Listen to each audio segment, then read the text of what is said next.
I swear I could be walking through a Target, hear a noise, and my head pops up over that clearance rack like I'm a star on Meerkat Manor. But everyone else is looking around, right? Because they heard it. I wish they were. What it really feels like is that everyone is looking at me, wondering why I'm looking around, saying, did you hear that? Today, we're talking about noise rage, that moment when a sound doesn't stay a sound anymore. Your attention locks onto it, your body reacts to it, and suddenly you're way more pissed off than the situation seems to warrant. This is Angry on the Inside. I'm Jess. And I'm Jeannine. We're both certified ADHD coaches, but this podcast isn't coaching. It's not therapy and it's not medical advice. It's real, honest conversations about being women with late diagnosed ADHD and everything that goes along with it. Take what resonates and leave the rest. The other day, I was at the doctor's office and there was this guy next to me who I could just hear his breathing. He was just existing, but it really started to piss me off. Oh, I get it. There are days when you look at people and you're like, why do you have to exist? Because, your brain has marked them. Like they have been marked, right? And now I can't take my attention off of it. And I start feeling bad because I'm like, dude, please stop. But what are you going to do? He's literally just sitting there living his life. He can go do it somewhere else. Wouldn't it be nice if you could just be like, pardon me, sir, I know you're existing, but please move that main character energy to the other side of the room. Seems reasonable. This is where I tell my kids, some days you're the asshole. When I'm doing this, I feel like that's the day where I'm being the asshole because I know I have had my own main character heavy breathing energy that I have flipped off onto somebody else. Or always, yes. Sometimes I'll get pissed off with people when they leave their shopping carts, like in the middle of the aisle. And it never fails. It seems like the days that people are bugging me the most, I will turn around and not see my cart and realize it's two things back and it's in the middle blocking it. I'm like literally just done the exact same thing. And I'm like, now I'm the asshole. But that's okay. That's okay to understand that some days we're the asshole and some days it's everybody else. And there's nothing wrong with that. Before we go any further, we're not using noise rage and misophonia interchangeably. Misophonia is its own thing. Some of the sounds we're talking about, chewing, breathing, repetitive noises, they can totally overlap with misophonia, but that's not all we're talking about today. We're talking about that ADHD experience where your brain grabs onto a sound and it will not let it go. Sometimes that can end in rage. Most times. Yes, I do want to make sure that I'm being clear because I keep saying, did you hear that? And nobody else seems to know what the hell you're talking about. This can start sounding a little questionable. Are there noises in the room with us right now that you're hearing and I'm not? I'm not hearing ghost noises. I am telling you, there is something there. The sound actually exists. I used to think I had amazing hearing, but I don't. Other people may hear the same sound and their brain apparently is just like, oh, not important. Let's move on. Lucky bastards. Right? My brain is like, wait, what the fuck was that? And that's the whole difference. You didn't decide to hear that noise. Your attention just was already there before you even got to vote. This actually explains something from before I knew I had ADHD. I remember being out with my ex and he'd say, why are you always eavesdropping on people? And I wasn't purposely trying to listen to conversations behind me. I just could not hear them. There's a difference between leaning over, trying to catch somebody's business, and your brain delivering their entire conversation directly to your table. At the time, I couldn't explain it. I was thinking, how can you not hear them? Trust me, I wish I could stop listening. To be fair, sometimes there is a good conversation happening behind you. Well, that's where the story kind of falls apart a little because I realized I wasn't listening to my ex. Well, maybe it wasn't ADHD. But what a shame that you didn't get to have fun with him in that way. Don't you love when you're with a friend and you're out and you guys are staring at each other like, do you hear what's going on next to us? Because it's some type of crazy drama. Nobody gets to act like they don't love hearing the drama. Most of us don't like being in the drama, but we all pretty much love hearing the drama. That is something to discuss on the way home. It's like listening to a live audiobook with your significant other. Neither of you talk during dinner, and then you have something to talk about on the way home because you were both listening in on the conversation next to you. which was far more interesting than anything both of you had going on in that moment in your lives. I do remember being out with a friend of mine, and there was a couple sitting next to us, and the tables were kind of close. I think the guy said something, and to look on my friend's face, I was like, oh, good, she heard it too. And so we were just kind of quiet. And you're right, the whole time when we left the restaurant, we kept talking about, I thought they were coming towards the end of their relationship, like she wanted to break up with him. And she was like, no, it was definitely like a first or second date. We had a whole hour-long conversation about what was going on with those two. What a lost opportunity on the ex's side. Rather than getting pissy about it, getting to actually make it something that was fun and enjoyable between the two of you. I don't know. What a shame. I think it was more that I wasn't giving him my undivided attention. Oh, gotcha. We'll call that one 50-50. My brain couldn't filter the conversation behind me, and apparently it was perfectly capable of filtering him. Ooh. That's more insightful than probably both of us expected to have for that conversation. Have you ever heard that joke about how if an ADHD person is haunted, they would never know it? You would actually drive the ghost insane? I have not heard that. We see flickering lights and we're like, what was that? And then we forget. The cabinet's open and we close it. Or the window or the door's open and we're like, oh shit, I forgot. That's true. I would automatically assume I was the cabinet. I didn't close it. Right? I would assume that too. Like, oh crap, the vase just fell over and broke. Why? Because I probably knocked into it. I'm just saying. All those little signs that are supposed to happen. Yeah. We just think it's us. We're flipping out lights, turning them on and off throughout the entire house nonstop. And that poor little ghost is just using up all of its energy. Because we could go into a room and turn the light on, but the light was already on. So we actually turned it off. Yes. And then we'll go back and turn it on again. Exactly. I'm not disagreeing with you at all. I'm just saying I'm not really up for testing your theory, just in case. Oh, no. I'm not asking for anything. We're not saying that. Yeah, exactly. I'm sure we notice you, so no need to. Yeah. All right. I think this is where noise sensitivity starts turning into what we're calling noise rage. Hearing it is one thing, but the inability to stop hearing it is something else altogether. I can remember the apartment I lived in, it was actually the first apartment I lived in by myself. And it was kind of a weird setup. It was built into like a hill a little bit. So it was the exact same floor plan above me, but I entered in one side and the person who lived above me entered on the other side. So I never saw them, literally never saw them. But this apartment, the floors, the wall, everything was just like so thin.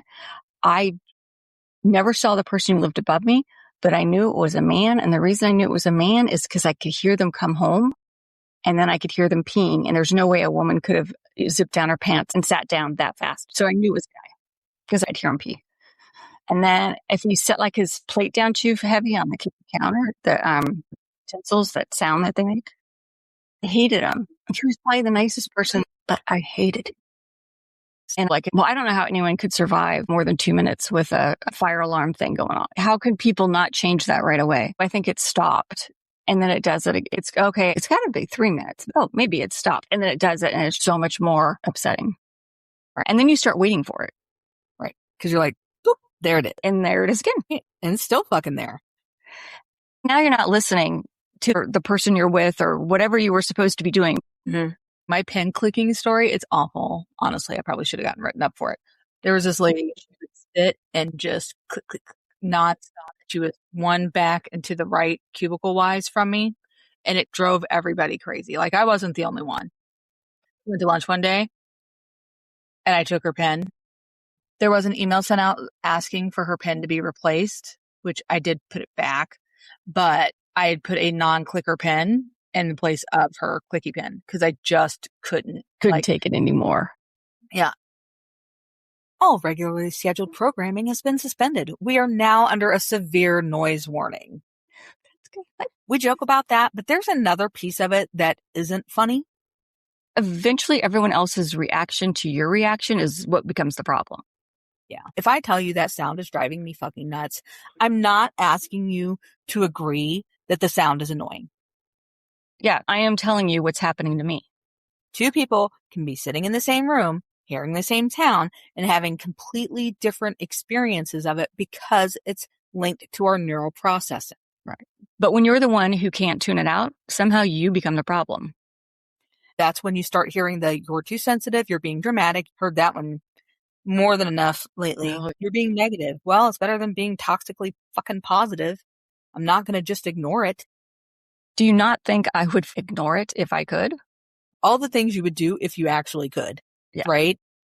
Not should, if you could. I'm not asking you to experience the sound in the way that I am. I'm not asking you to experience my life in the way that I am. These are not things I am requesting of you. I don't need that energy from you. I'm telling you that my experience of it is real. That is a frustration that a lot of us deal with and don't realize. When we tell and explain to people what we are actually experiencing, and then the first thing they say is, oh, well, it's not the end of the world. No. My world and your world are very different. My world may be much smaller than what yours is. It is not for you to judge what is important to me. If I tell you something is important to me, then it is important. Period. It's important. It's not for you to dismiss and tell me that it doesn't hold weight or that I shouldn't be affected by it. That is not for you to decide. And it's something that I feel like people miss a lot, and they miss it and they add in that toxic positivity. And then they tell you, well, you're being negative. No, I'm not being negative. Heard that one before. Context matters, which is another reason this isn't as simple as certain sounds make ADHD people angry. It is true, because there are sounds that objectively should bother me more that I can easily tune out. I can tune out screaming babies on an airplane. Me too. That does not bother me at all. Yeah. But if somebody is watching TikTok and they don't have headphones on, Throat punched. oh Yeah. my God. That person deserves to be throat punched. Yeah. I was thinking of being taken out back, but okay. I think a throat punch is just as much fun, right? I'm not telling anybody to go and throat punch somebody for doing that. I'm just saying that in my mind, that's the scene that I'm seeing on the inside. It's another layer. It's not only the sound at that point. The fact is that my brain has decided you could stop making me listen to this, and you have chosen not to. And that has truly happened in real life. Now that sensory irritation, it has company. Yeah, it does. And its name's resentment. But I have had the plane thing happen.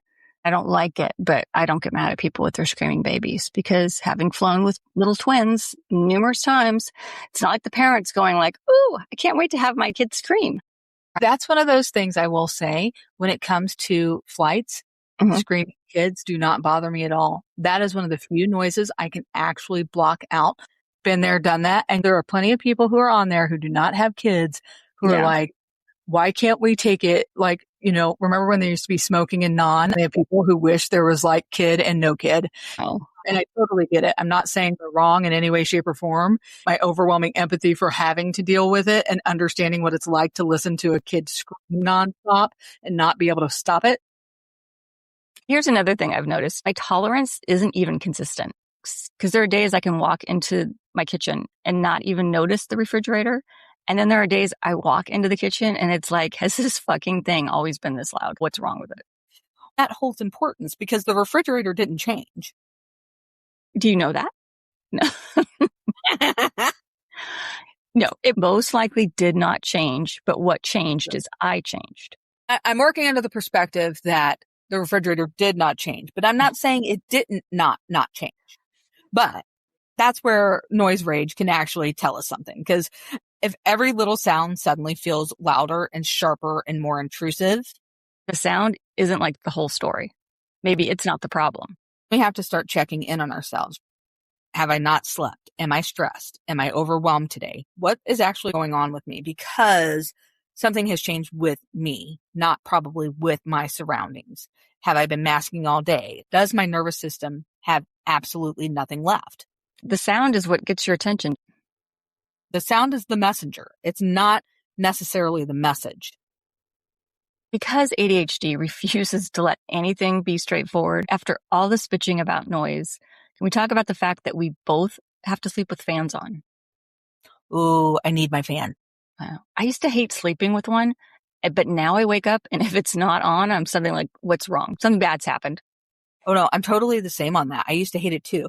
And now I have literally woken up like disoriented, trying to figure out what feels different. And it's because my fan isn't running. I forgot to turn it on, or somehow I passed out and like the noise isn't there. And I wake up almost like, I don't want to say in fear, but definitely on alert, because it's not there. But apparently then the solution to being overwhelmed by noise is... That's more noise, but it has to be the correct noise. Of course. Because our brains have terms and conditions, none of which we have read, but something all of us have signed off on. Before I knew I had ADHD, I really did think that this was one of my really weird little things. Like I was choosing to make myself miserable. Hypersensitive, hyposensitive, dramatic. I mean, really, whatever word somebody wanted to slap onto my backside to make sure that I felt less than. When everyone else seems completely fine, it really is easy to decide that you are the problem. It really comes common for us because we all spent too many years being told to ignore something that your brain apparently has no intention of ignoring. Yeah. Understanding it really changes the question. Right? Instead of, why am I like this? I can start asking, why is this hitting me so hard today? Which is the real question. That gives you information that you can actually use. Right. It also gives me something other than blaming myself. If you started this episode thinking we were talking about annoying noises, you can probably hear by now that the noise is only part of it. The sound might get your attention, but it's your brain that won't let it go. Your body starts to react, and sometimes everybody around you is looking at you like your reaction is the problem. Yeah. And if that sound suddenly becomes all-encompassing, if there's nowhere for your brain to hide, that's information. Sometimes it's not the sound that changed, your capacity did. If this episode resonated with you, send it to the person who stops walking because they heard something nobody else noticed. Remember, you're not alone, and you're not the only one who's angry on the inside.